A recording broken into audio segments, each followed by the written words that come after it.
GrappleApp, the jiu-jitsu game. On Android. The world's first turn-based BJJ strategy game.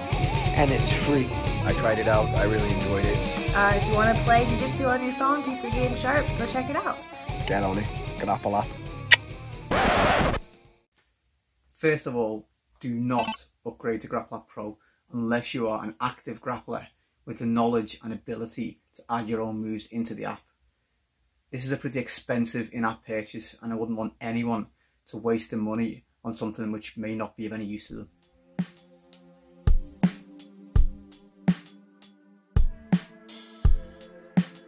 In purchasing GrappleApp Pro, you're basically getting access to all the tools that I created in order to build this game in the first place. You'll have full editorial control over the option map, so you're free to add, remove and edit any of the moves or positions that you like, and probably most importantly, you're able to film these sequences yourself, all on your phone.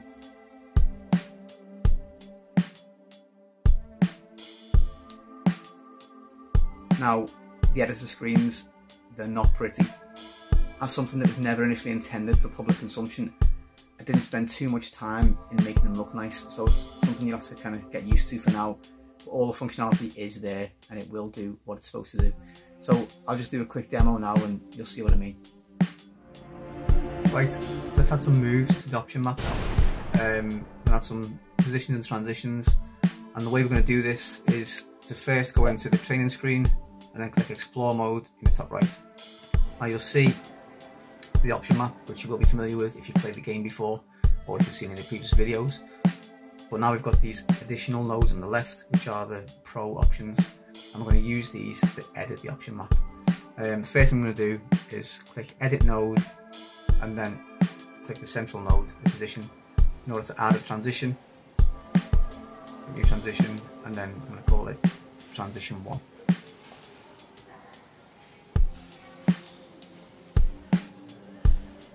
Okay, you'll see that added now to the position. I'm going to film the sequence now.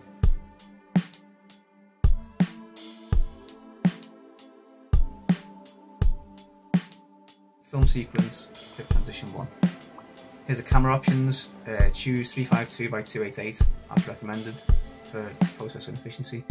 Let me just move these bikes around first. To film it, you just click the screen once to start and once again to stop. And when that's done, you see the edit screen. The button in the top right will flip red and blue just to preview how it looks in the game. It was obviously pretty important to the development of the game.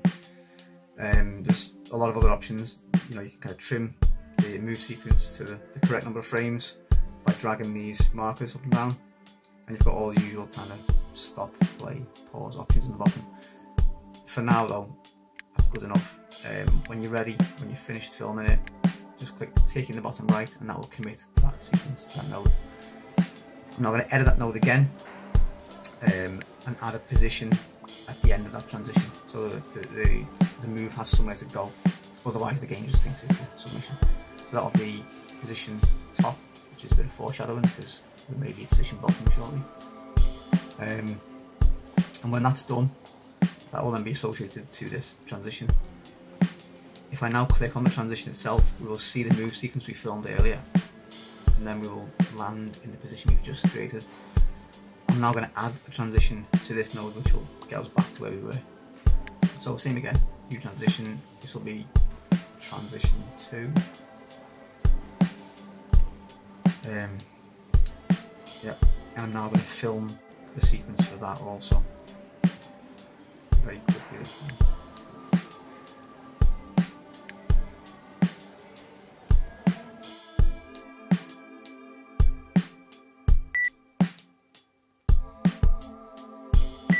Straight away. Done. Oh, and also I'm going to film for the position as well while we're here.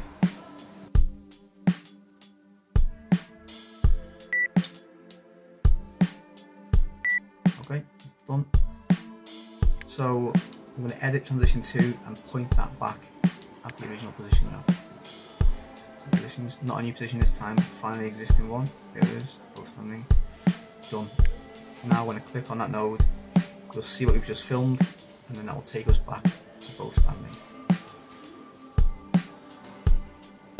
So Some positions are completely symmetrical, for example both standing. If I was to reverse that position, we'd still be both standing.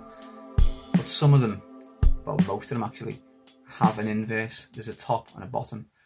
So you've seen that we've created position top. I'm now going to show how we associate that to position bottom, which I've conveniently already created. So the first thing I'm going to do is click on edit node, click on the node itself, inverse position, and then scroll right to the bottom of the list to find position bottom, click on that, and these are now associated. So if I was to click invert position on the right, that'll kind of preview and prove that these are inverse of each other. Now the reason why we do that is when you switch position in the game, if you're in position top and it's your opponent's turn, they are in position bottom. So this is how it works. And to demonstrate that, I'm just going to go back to both standing. I'm going to go to transition 1, which will take me to our new position, and then I'm going to click position to rest, and in explore mode that gives my opponent a chance to move. So they're now going to end up in position bottom, because that's the inverse, and choose the only option they've got, which is transition 3. That won't take us back to both standing, that'll take us to a new position, and I now find myself in full guard top.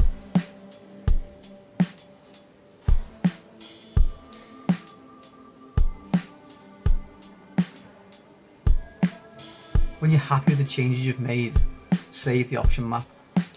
Now these are the internal numbers I've used for the option map, but you can call it whatever you like, it doesn't really matter. So just click OK and save it.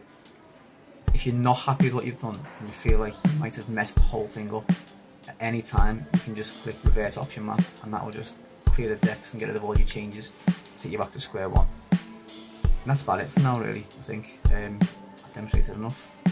Back to me.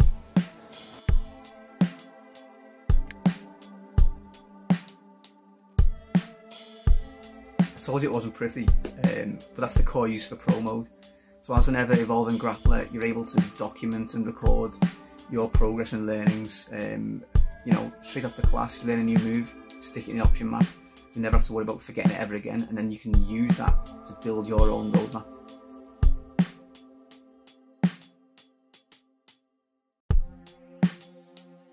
So, although the core of this upgrade is all about helping you improve your real-world jiu-jitsu game, there's also a few gameplay bonus bits thrown in, such as no more adverts, the gym-specific clothing now costs nothing, and also 1,000 credit bonus as soon as you upgrade, and also at the start of every new game.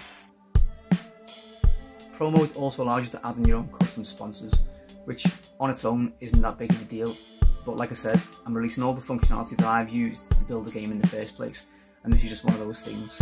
There is a video that already exists with all detail on how to use that, so you can search that if you need to. As always, I'll take any feedback, any suggestions for future improvements, or just general support. The best place to get me is on Twitter. I'll always respond quickly on there, so if you've got any problems, just give me a shout. But let me say it again, do not upgrade unless this is suitable for you. I don't want to see any more negative reviews from people who haven't listened to the warnings and don't know what they're getting themselves into.